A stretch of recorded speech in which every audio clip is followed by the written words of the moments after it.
We continue our study through the Sunday Wisdom sessions, and we're taking up each week a different quality of a seeker of truth. And this week we've got a very important quality, one that might inspire each of us. And this quality is called being balanced in pleasure and pain. Samaha means balanced, equanimous. Samaha, dukkha, sukha. Dukkha and sukha. Dukkha is pain, sorrow. Sukha is pleasure. Can you be balanced in pleasure and pain? And a person who's on this path, who's on the path of spirituality, truth, seeking the higher, they're balanced. So let's start with the word balanced. What does it mean? Opening it to the group. What does balanced mean?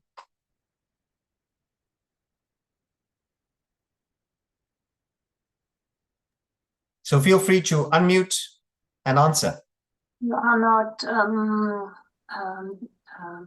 I lost the word, like disturbed or having high emotion about anything. Not disturbed, not emotional, not agitated, yes. Equanimous. Equanimous. What does equanimous mean? Makes no difference to the person whether there is pleasure or sadness in his life. He's fine. He's fine. Fine, yeah. Balanced. Balanced.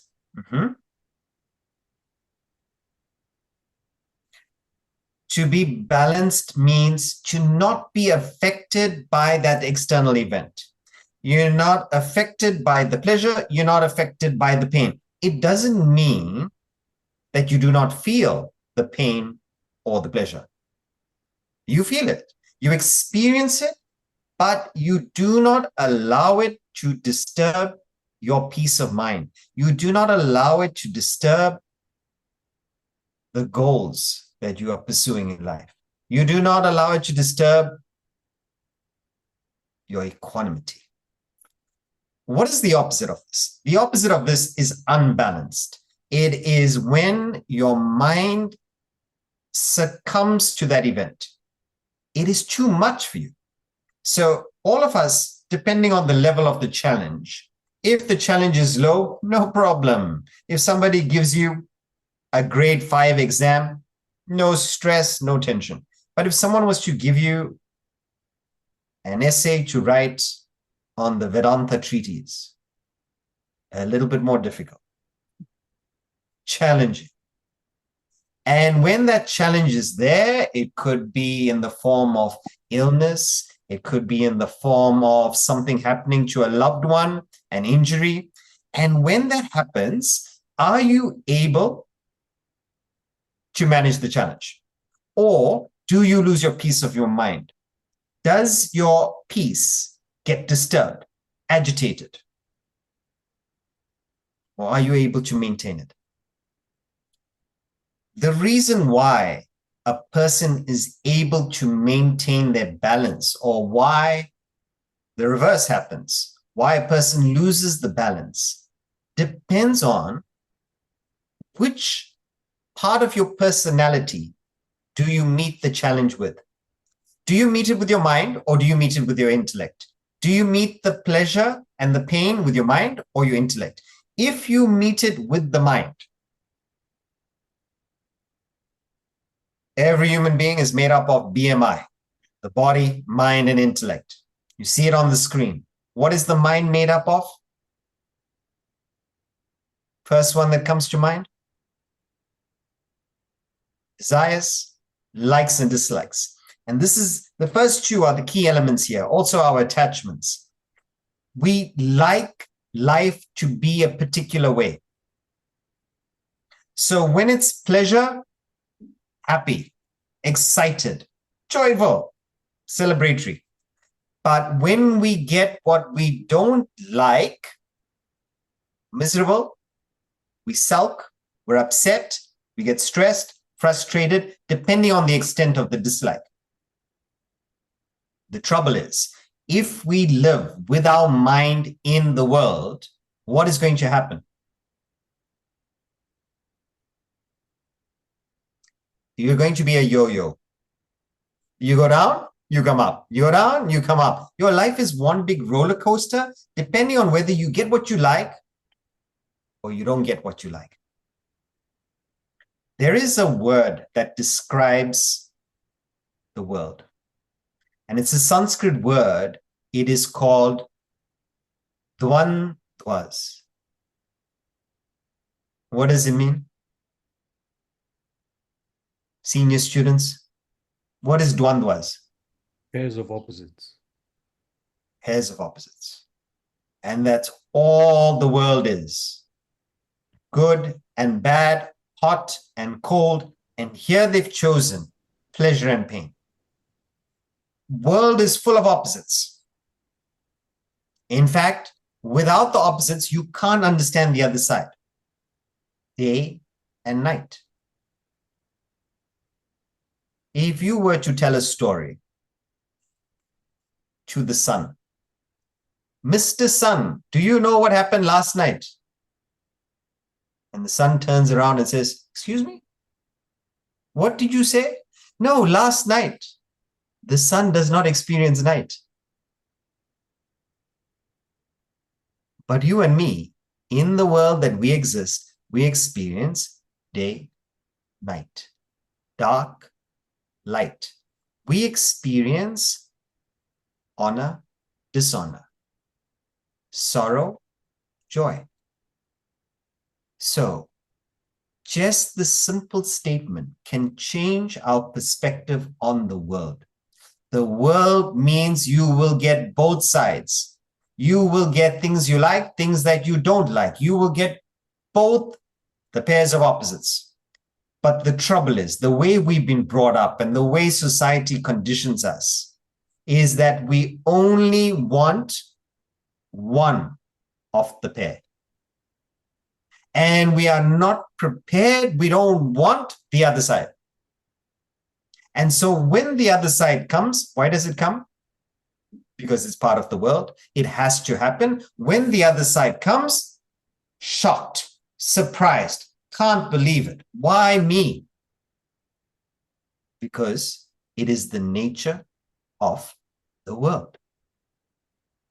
How can an injury happen to me? How can an illness happen to me? Because the world is made up of health and illness. But the trouble with our mind is we only want one side of the world, so we court that side, we hope for that side, but we just ignore, grumble, complain when the other side happens. I'll explain this. How many of you celebrate birthdays? In some form or the other. Debbie, I definitely know you celebrate birthdays. Yes. Okay, Sonia also. You celebrate birthdays. Now, how many of you celebrate death days? We don't celebrate it. We mourn it.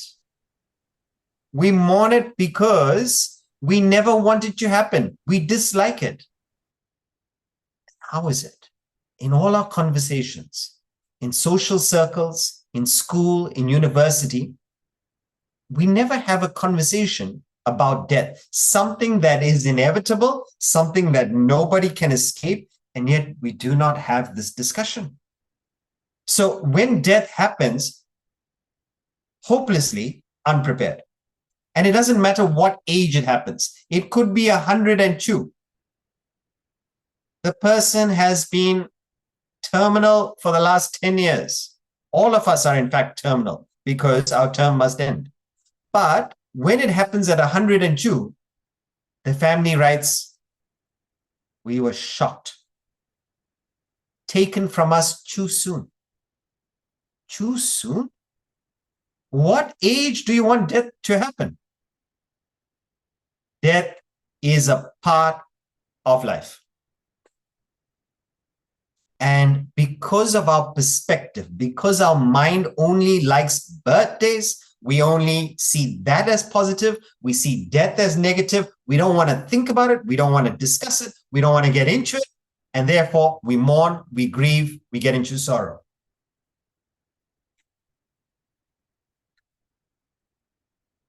But suppose in our education, we learn to understand that death is part of life. It's not negative. We don't know when it's going to happen. It could happen tomorrow, could happen in 50 years from now. So we be grateful for the day that we have together, but we also live our lives that perhaps we may not die for the next 60 years. So depending on the nature of the thing, we are prepared for the other side as well. And just to give you an idea of somebody who decided to look at death differently, I heard about this. It happened in Geneva, Austria, where a gentleman decided, and he left very clear instructions, that I want my funeral to be a celebration. In fact, I want it to be a carnival, like in Brazil, Sergio, where whilst people are taking the coffin and carrying it, behind them, there must be carnival dances, samba going on. The Brazilians are moving, dancing, and incredible. And people were laughing, and people were exactly what he wanted, celebrating his life rather than mourning his absence. What a way of looking at it. And this is the thing. Instead of just hoping that the other side doesn't happen, because it has to happen, it's inevitable. Being balanced means being prepared for the other side that our mind doesn't dislike. Or that our mind likes. Being prepared, when the like is there, no problem. Nobody needs any education, we enjoy it. But when we get what we dislike, how to handle that with maturity, with equanimity. And the first part of it is to acknowledge it. It must happen. I cannot avoid it. With good health, with good fitness, I can decrease the probability. That's about it. But it must visit you. Why? The world is a pair of opposites. So, what does this mean? Have we prepared ourselves for the other side of life? For death, for illness, for the markets. Everybody wants the markets to go up, up, up, up. But markets mean up and down. Business means profit and loss. Are you prepared for loss? We do it in some aspects of life. We take out insurance for our car.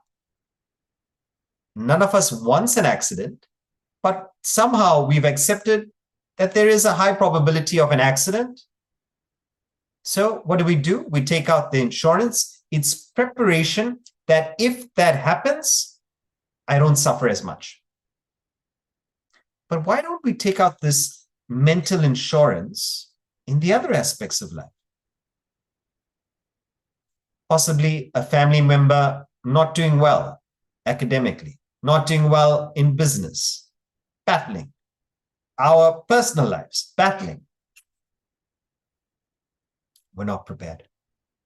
So the first way we can become balanced in life is by not getting attached to one of the pairs. You can have a preference. No doubt we prefer birthdays to dead days. But you don't get so attached to the one, only pleasure, that you can't handle the other. If you are attached to spring, what does it mean?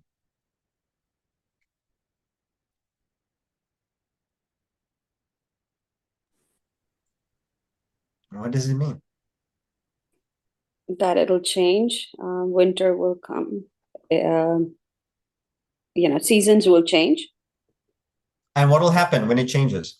You are happy 3/4 of the year, 1/4 of the year, and unhappy 3/4 of the year. Look at that. The attachment which we think is giving us happiness. I like spring so much, but it makes us miserable for 3/4 of the year. But suppose you're not attached to spring, you understand seasons must change. So then you start seeing, how can I enjoy the other seasons? And this is the beauty of detachment. It's the beauty of preparing for the other side, being balanced. And you can only do this if you don't get attached to the one side. And you don't get attached to the other side because you understand it must pass away. And everything must pass away. Rudyard Kipling, he writes a beautiful poem about if.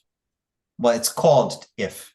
And in this poem, there are a few lines.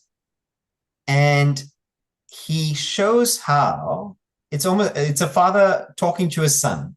And it says, if you are prepared for the worst that life can throw at you, also the best is easy to prepare for, but the worst, problem. And he says, one of the lines, if you can meet with triumph and disaster and treat those two impostors just the same. Roger Federer said something similar. Has there been any tennis player that has not lost a match? Impossible. The greatest of tennis players must lose a match. So you understand that playing a sport means winning and losing. But if you get attached to winning, you get destroyed, it's disaster and losing. So understand, winning or losing doesn't matter. Playing is what is important. So Roger Federer brought some perspective, brought some wisdom. And the way he looked at it was, winning and losing is part of the game. So what am I going to do? He says, I'm not going to lose and get depressed. I win, great. But if I don't win, I learn. So he used losing as an educational exercise. So it is not so negative. You've turned that negative into a positive. Suppose we prepare for illness. It's inevitable, despite all the immunity practices we try, how we look after the body, that we may get the flu. And when you get the flu, you're bringing the house down. You're complaining to all the members in the family. Tell the children I love them. You've just got a cough and cold, and you are acting as if you're going to pass away. You've got the flu. How can you look at it? Some well-deserved rest. Maybe if I'm up for it, I can read a little bit. You know, there's a series that I've been waiting to watch on Netflix. Okay, here's my opportunity. So you use something that may happen because it's inevitable, but instead of it being such a negative, you prepared for it. When it happens, you know how to use it as a positive. This is the idea. But there is one more aspect to be balanced, where these pleasures and pains don't upset you. How?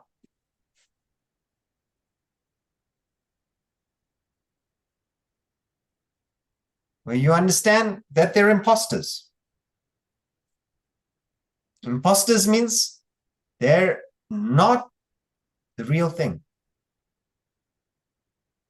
They seem real at the time. They seem very important at the time.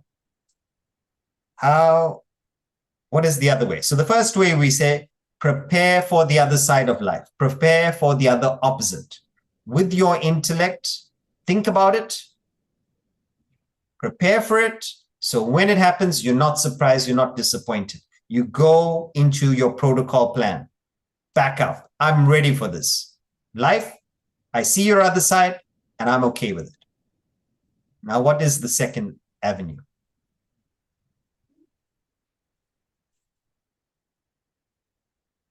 How do you remain balanced?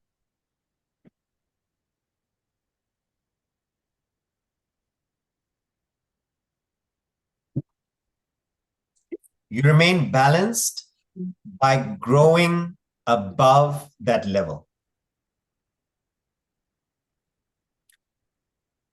At some stage in life, we played with toys. And when we were young, we had dolls, we had games. And if you lose, I remember seeing this in one of my nieces. She had a gingerbread man, and she was carrying the gingerbread man around, and it snapped. One of the arms broke off. It's something you eat, right? So it's meant to break. And the tears that came, so much tragedy, so much suffering. If they lose a toy, so much suffering. A little dinosaur, plastic one. They forgot it at the friend's house. And they're crying and crying. The parent has to go late night to the friend's house, pick it up from the parents.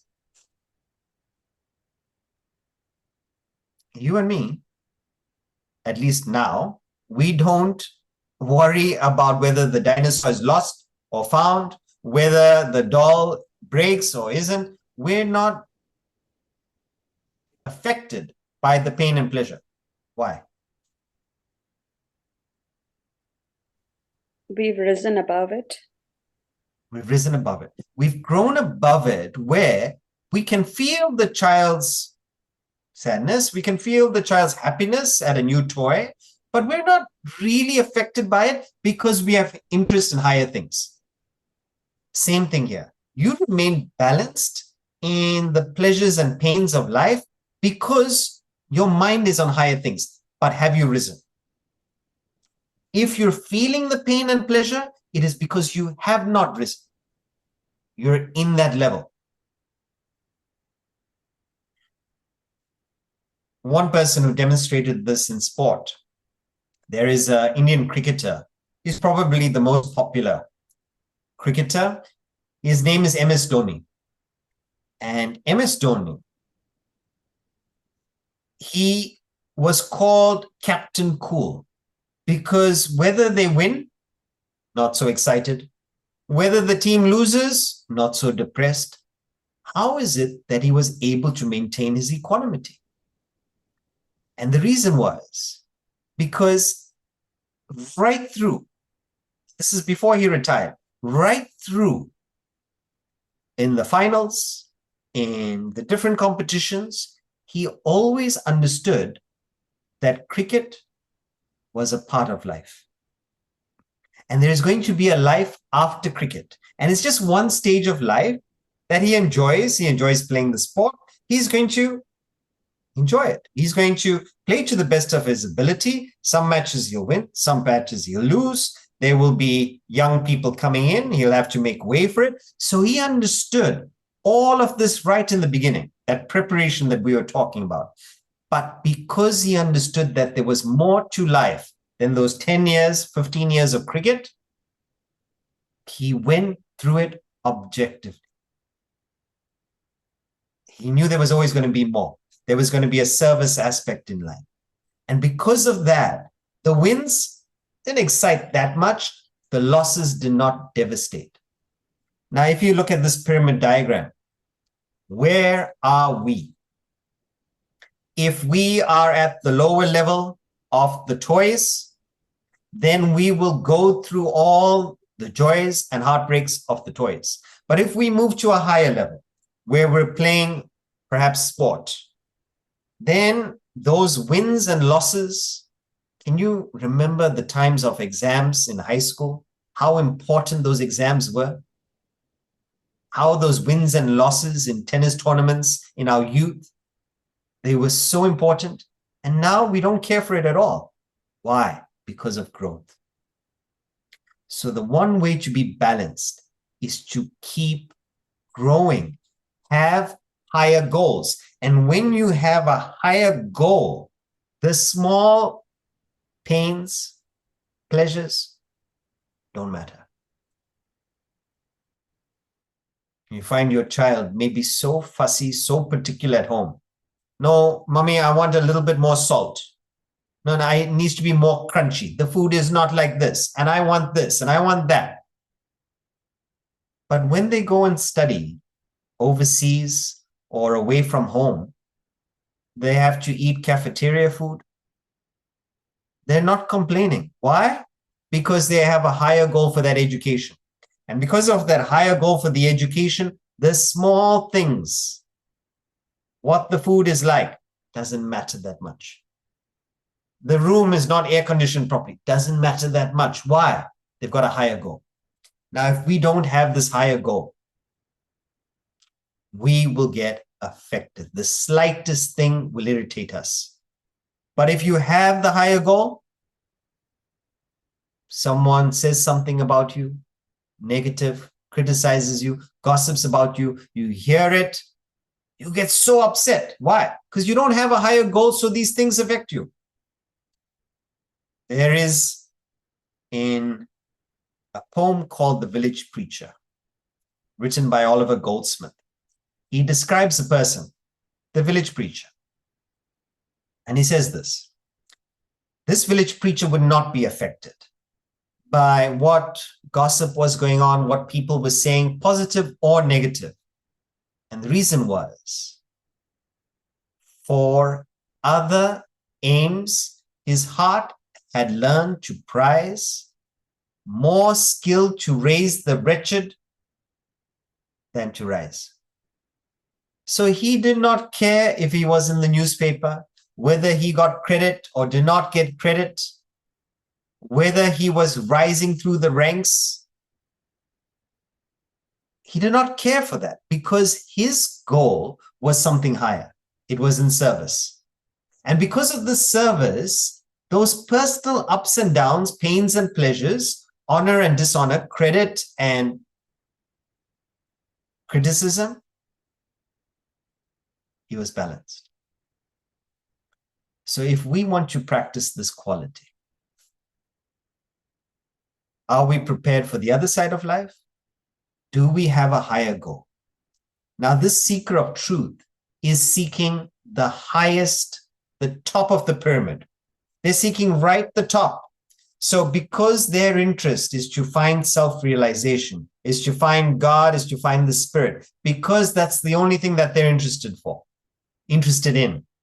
Like the village preacher, their ultimate goal was all his serious thoughts had rest in heaven. Because their thoughts are on the highest, all the pains and pleasures in the world don't trouble them. It's like losing in Monopoly. You know Monopoly, the game? You lose some money in Monopoly, it doesn't hurt you so much. Some people get upset losing in Monopoly also. It's not real money. So whether you win or lose, it's okay. You play the game, but if you lose the game, he who steals my purse steals trash, says William Shakespeare. You got not no value, you have the right value for it, but you have the right value for it because you're at a higher perspective. You can see it. And a person who's working for the highest truth, things that happen in the world, what's going on in different parts, the different regions, the different continents, all the updates in the news, you follow it. You empathize, you feel the struggles some countries are having, but you remain balanced. And you remain balanced because you understand there is something higher to achieve. And for this seeker of truth, God, it is self-realization. And that's why these things do not disturb them, do not affect them. Is that clear, everybody? Being balanced in dukkha, pain, but also sukha, pleasure. You don't lose your cool. You understand that life is a procession of joy and sorrow. So when joy comes to visit you, hello joy, thank you for visiting. But don't get too comfortable because sorrow must come. So joy, joy, joy. It's a good time in your life. Joy, joy, joy. And then sorrow comes. Don't get so down. Hello, sorrow. It's been a long time since you visited. It's okay. Be comfortable. But hopefully you don't stay too long. Sorrow, sorrow, sorrow, sorrow. Joy, joy, joy. Joy, sorrow, joy, sorrow. This is life. They're just visitors. They're just a procession. They're impostors. What is real is how you react to it and how you see it. And if you are prepared for either side, when you're in the peak of joy, you're ready for sorrow. So there's no fall, there's no shock, there's no surprise. And when the sorrow comes, you've been expecting it, you know how to deal with it, you remain balanced. So this is our quality for the week. Our question for the week is something that we're going to take up from the Bhagavad Gita. I will put it up on the screen before we open up the rest of the session to Q&A.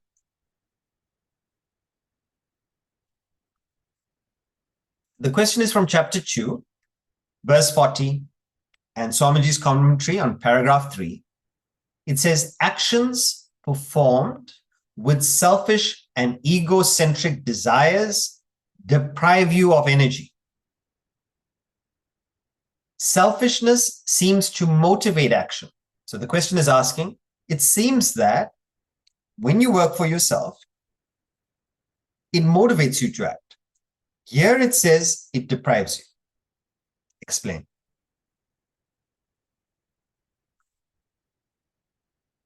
Yes, selfishness can motivate you, but we've got to take it in comparison to the other types of desires.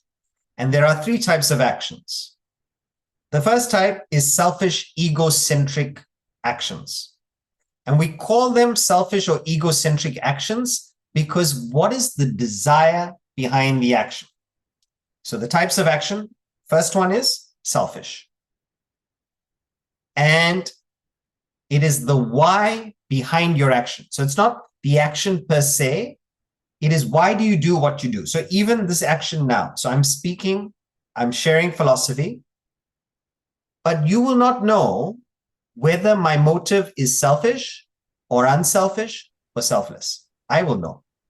And depending on my intention, there will be different types of energy feedback.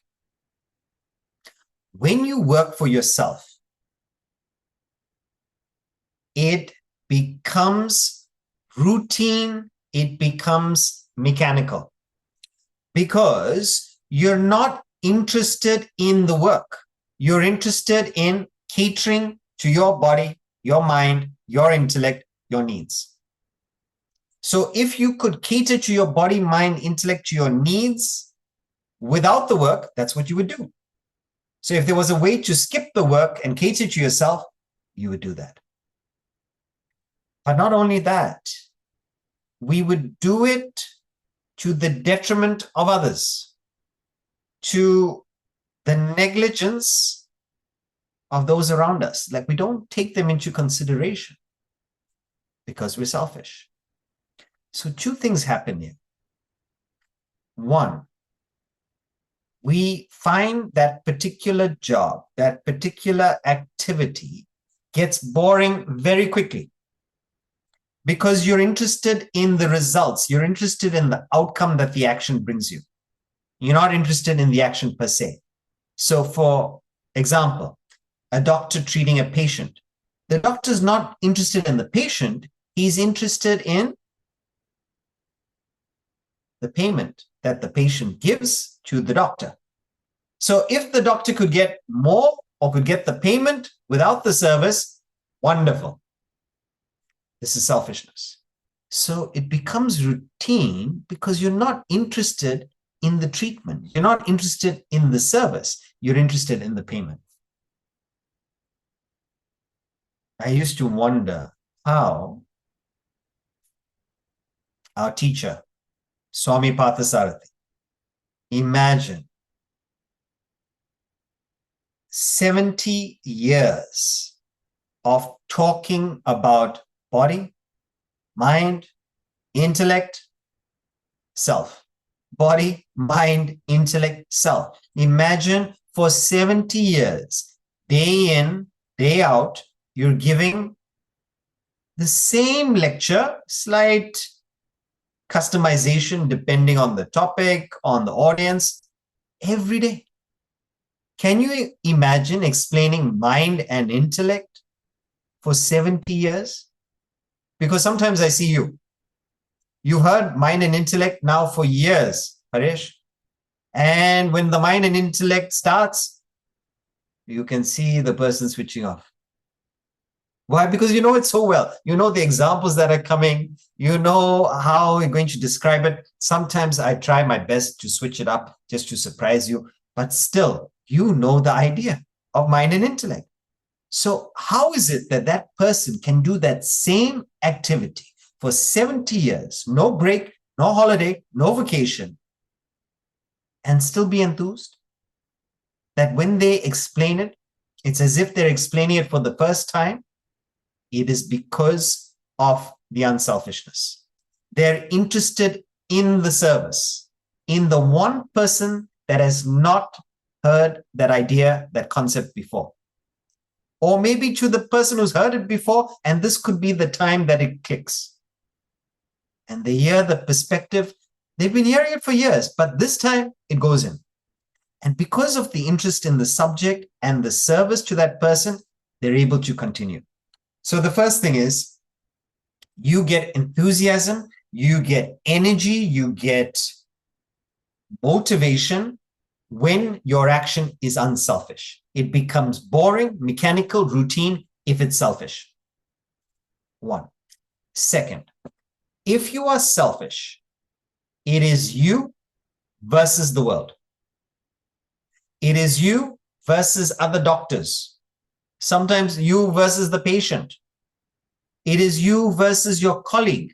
For those of you in corporate, people look at the colleagues as competition. You're in the same company, same team. Each one is trying to outdo the other. Sometimes between departments in the same company, they are sabotaging each other. Incredible. I find it fascinating that even with government, you've got an opposition, but you do have a common goal, and that common goal is the country. But the way opposition conducts themselves, it's as if it is a war. But you're representing the same country, and ultimately you want the same things, which is to benefit the country. But if there is strong selfishness, can you applaud when the opposing party does something well? When your opposition plays a great shot down the line, can you applaud? That's beautiful. It's your opposition. You've lost the point, but it was a beautiful point. Can you applaud? When you have selfishness, there is maximum friction in your life, in the world. When you drive, it's as if it's you versus the traffic of your city. But when you're unselfish, it's almost as if you look forward to the opportunity to tell people, go ahead, after you. I see you waiting. Go ahead. You enjoy it. You smile. But if you're selfish, you're competing with the other person for that small gap just to get ahead, to cut in line. So why does selfishness take our energy because of the friction that comes from the resistance with others, with the world. But when you're unselfish, people welcome you. Why? Why do people welcome you? Why is there less friction? Because we have no personal agenda. We have no personal agenda. Mhm. And so And how do other people the feel others about do that? not perceive or see us as any kind of threat. Mhm. They don't So, see us as a threat. So yeah, they so we have support us. They might promote us. Mhm. The reason why there's so much of support is because most of people, most of the world is selfish. So when there is an unselfish person, most welcome, because this person is going to serve me. And therefore you welcomed, you received well, less resistance, more energy. It's almost as if you get the power of the circle of identification that you represent. So for example, you and I, we have opinions. We have opinions of the world. We have opinions of our country. We have opinions of the company, etc.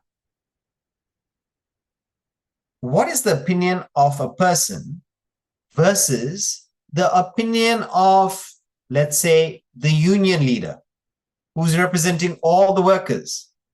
When they say something, they have power because they're representing so much more. Or an ambassador. When an ambassador speaks, they say, Switzerland speaks, India speaks, Kenya is speaking. Hey, there's just one person, but it's who you represent.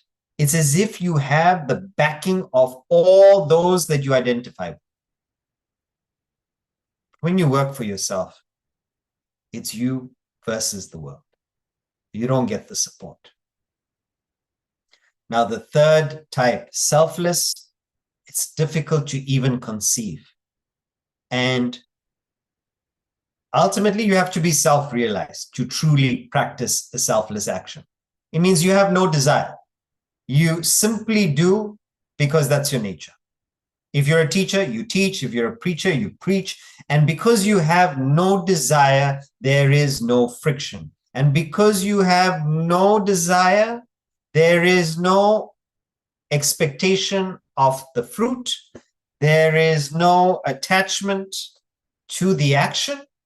So it doesn't matter what result you get. It does not deter you. It does not upset you if it's negative. It does not excite you if it's positive. You keep doing the best that you can simply because you can. There's a beautiful saying.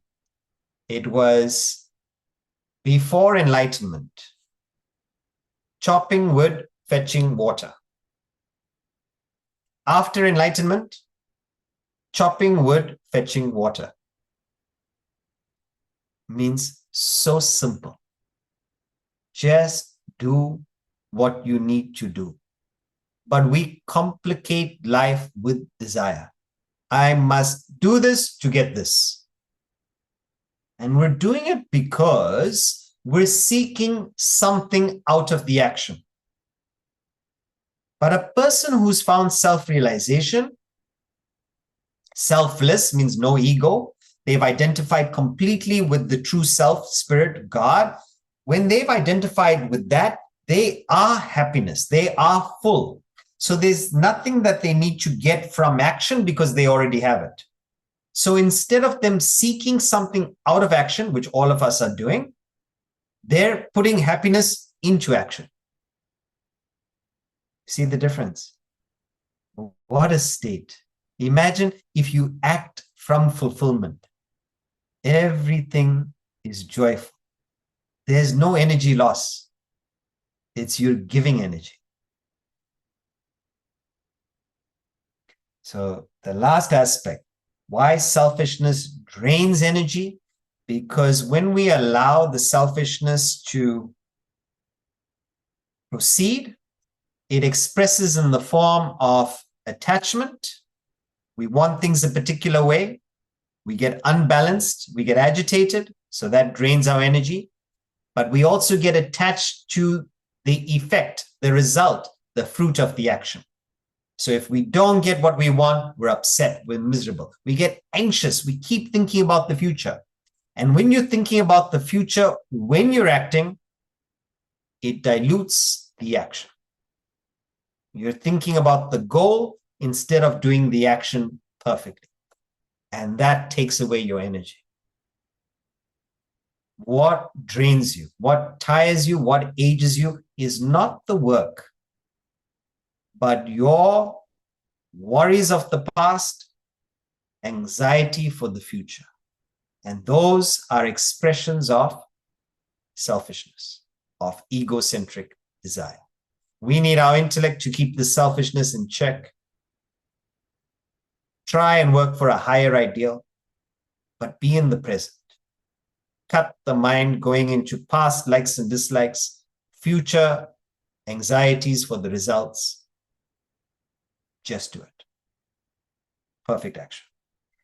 So this is the reason why it is said, actions performed with selfish and egocentric desires deprive you of energy. And that is our question for the week. So now we take up questions from you. So you're welcome to unmute and ask a question.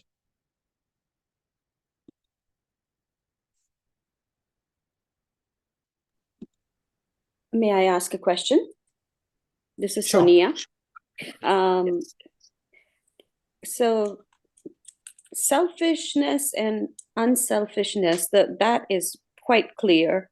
Can you explain examples of selflessness between unselfish and selflessness? I'd make that a little bit clearer, please.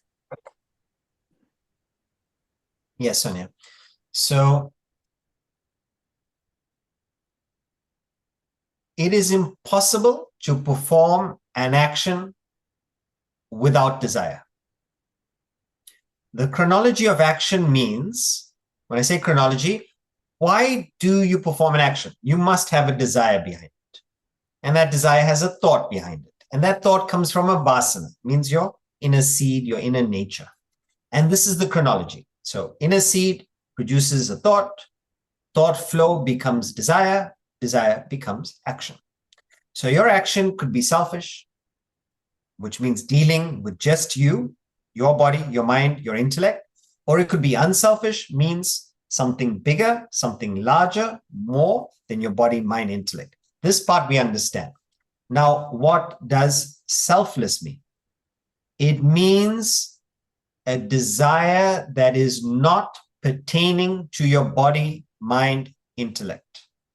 So Paresh's and Smita's question in the chat, when you have a desire for something that is completely disconnected to the body, mind, intellect, but is connected to your spirit, yourself, your real identity for self-realization, we can call that desire selfless.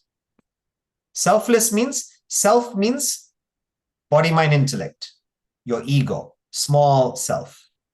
Okay, so selfless means egoless. So a desire for your spirit or to move towards self-realization is a relative selfless action. Okay. Otherwise, so this is one interpretation. The second interpretation, Sonia, is that if it is impossible to perform action without desire, the only person who can perform action is a self-realized person who does not have desire. This is the second interpretation. I'm giving all forms of selfless interpretations. And I'll give you one more. It is relative selflessness. The example would be nature. When we see nature, we see a nightingale singing. We see a rose giving fragrance. But they do these things without any particular desire. So the nightingale sings whether there's an audience or not. The rose gives fragrance whether there's someone there or nobody there. So nature seems to be acting selflessly. They just do, they just express whatever their nature is. So why can't we do that in a way? Which means, let us identify our role in life. Let us identify our part, our nature, and whatever that is, just express it. So if you're a musician, play music. And yes, you have to use your intellect. You have to do it in a particular way so that it pays the bills, etc., that it is useful. So for me, I'm using my nature, which is thinking, speaking, philosophy. I'm just expressing it. But I'm also using my intellect to do it more impactfully. But it really does not matter if there are a handful of people or there's 500 people. But why not use it more constructively and cater to more people? But internally, it's the same thing. I'm just using my nature. And this is the idea. You're just doing what you're designed to do. If you are a violinist, play the violin. If you're a drummer, play the drums. Simply do what you're designed to do. Without any motive. It may be received well, it may not be received well. Your part is to play your notes. So this is an example of relative selfless action. Is that okay? Yes. So I think for selflessness, it would be aligning with your dharma, swadharma. Aligning with your swadharma and not putting desire there, selfish desire or unselfish desire. Okay. But actually, realistically, let's start off with unselfish desire. So find your nature and dedicate it to something higher. Selfless is much more difficult to achieve. Got it. Thank you so much. Trema asks, what is the difference between having risen above something and empathy? Is there a relation? Yes. Empathy means you can feel what the other person feels. You understand what they are going through. But you can empathize and you can get affected. Means you start suffering. So the identification is so complete that you get upset as if you're going through it. And sometimes we do this with our partner. We get so upset that our partner is upset. And depending on our attachment, we might suffer more than the partner is suffering. This is involvement more than empathy. You have not risen above. You're attached. You can identify, but you get affected. Now, what rising above means is when our child gets upset by something that happens at school, someone breaks their pencil, you can empathize with how the child feels, how much they value the pencil. You don't dismiss the child's feeling. You feel the child's feeling, but you're not affected by it because you've risen above it. You understand this is part of growth. This is part of something that they have to go through. So you're not upset, but you empathize. This is the difference between rising above and empathy. So the feeling is oneness, but the understanding is elevated. Okay, Trama?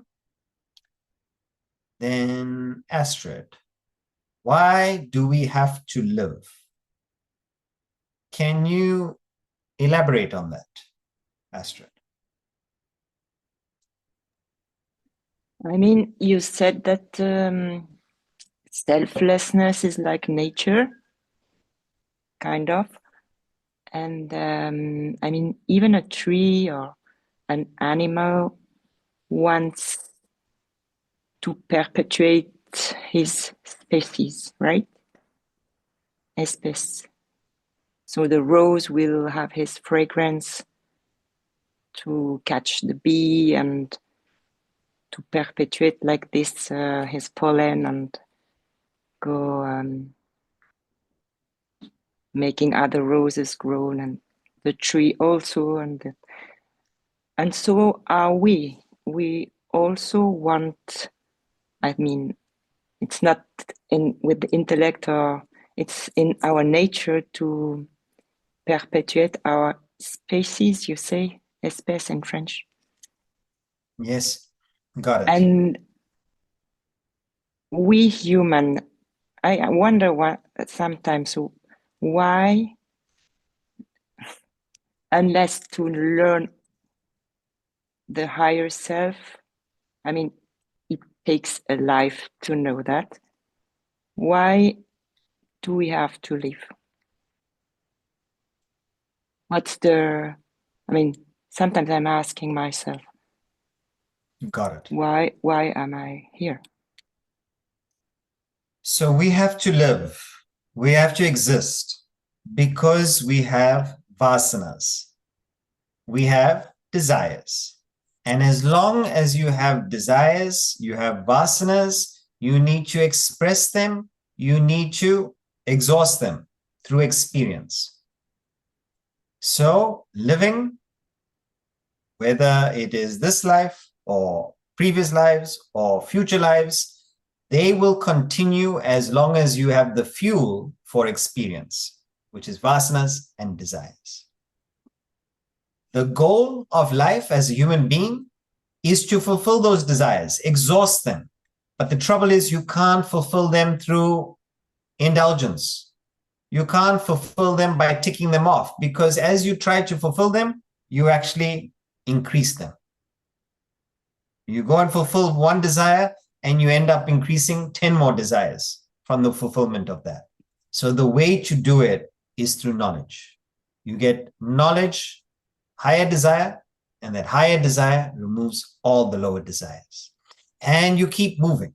So our goal as a human being, the reason why we live is to get all the desires removed, achieve absolute happiness, fulfillment. That is self-realization. So you have not achieved life's purpose unless you reach self-realization where all the desires are exhausted or fulfilled. Therefore, let's get on to the purpose of life, self-realization. Loveline. What can we tell a parent, 100 years old, has ups and downs? Every day is an emotional roller coaster for her. How can I support her? How can I help alleviate her suffering with the wisdom we learned today?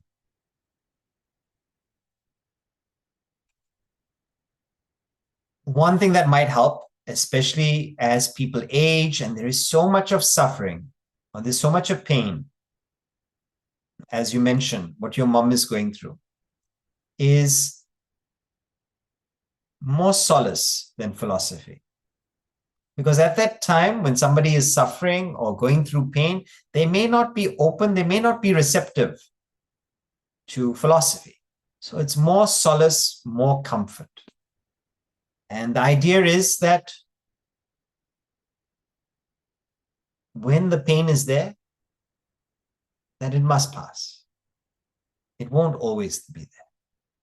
Now, does that mean death? It could mean, but even during that course, it'll pass away. It'll pass away. It's a phase. We try and handle it gracefully. We're grateful for all the help that we have had.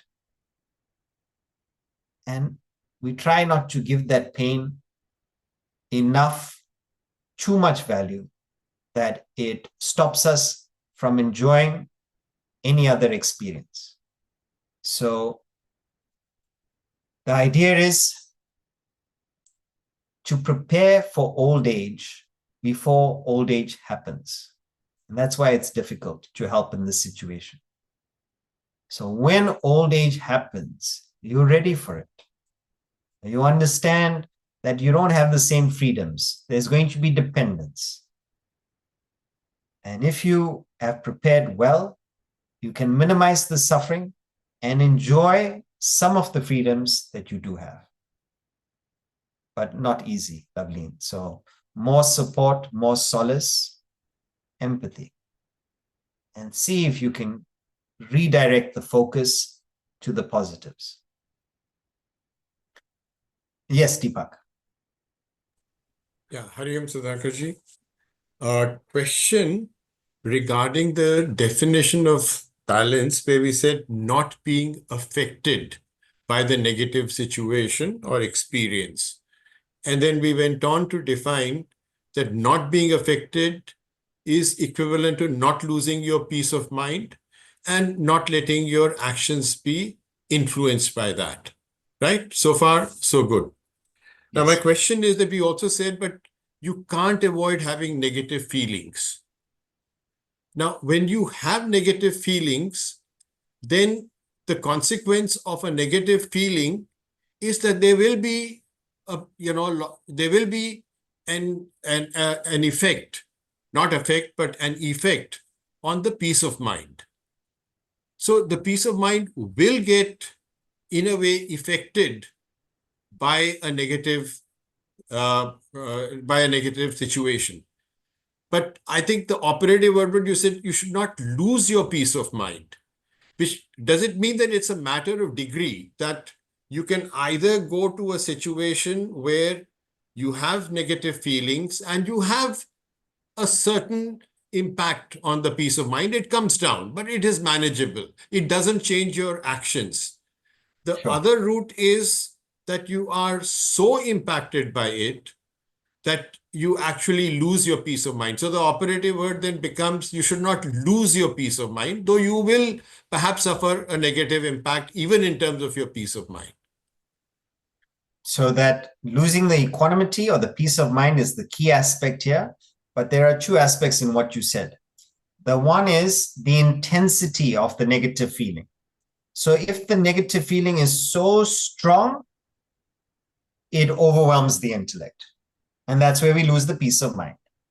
So one can have a negative feeling, but the intellect is able to manage it, is able to redirect it, is able to give philosophy, perspective, and calm it down. So the feeling is okay with that, but you're able to move on. The second is, it's a negative feeling because it's not a preference, but it doesn't really matter because of your growth. So you've actually decreased the intensity of the negative feeling because of your escalation. You're in a higher level. You can empathize. It's not a preference. It is an inconvenience, but it's okay. Why is it okay? Because you've got a higher interest. So, lovely quality we took up today. So try and practice this balance. And even if we lose our balance, that's also an opportunity for reflection, to find out, what are we attached to? What does our mind like so much that it can't handle the opposite? So to Geeta and Aarti, you have some questions, and Dia, we'll take it up in the next session. So please make a note of it, and we'll take it up next Sunday. Thank you for joining us, everyone. See you next week.